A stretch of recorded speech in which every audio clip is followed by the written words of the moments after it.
ఇంటనే పొరుడు చేసింది మా తాతయ్యని.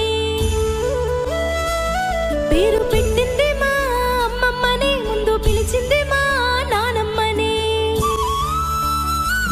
ముద్దులాడరు మా మావయ్యలు, మురిసిపోయారు మా అత్తమ్మలు. మా అమ్మమ్మ ఎప్పుడు కాపలా చూసుకున్నది కంటికి రెప్పలా. లాల పోసింది, జోల పాడింది, బుగ్గ చుక్క పెట్టి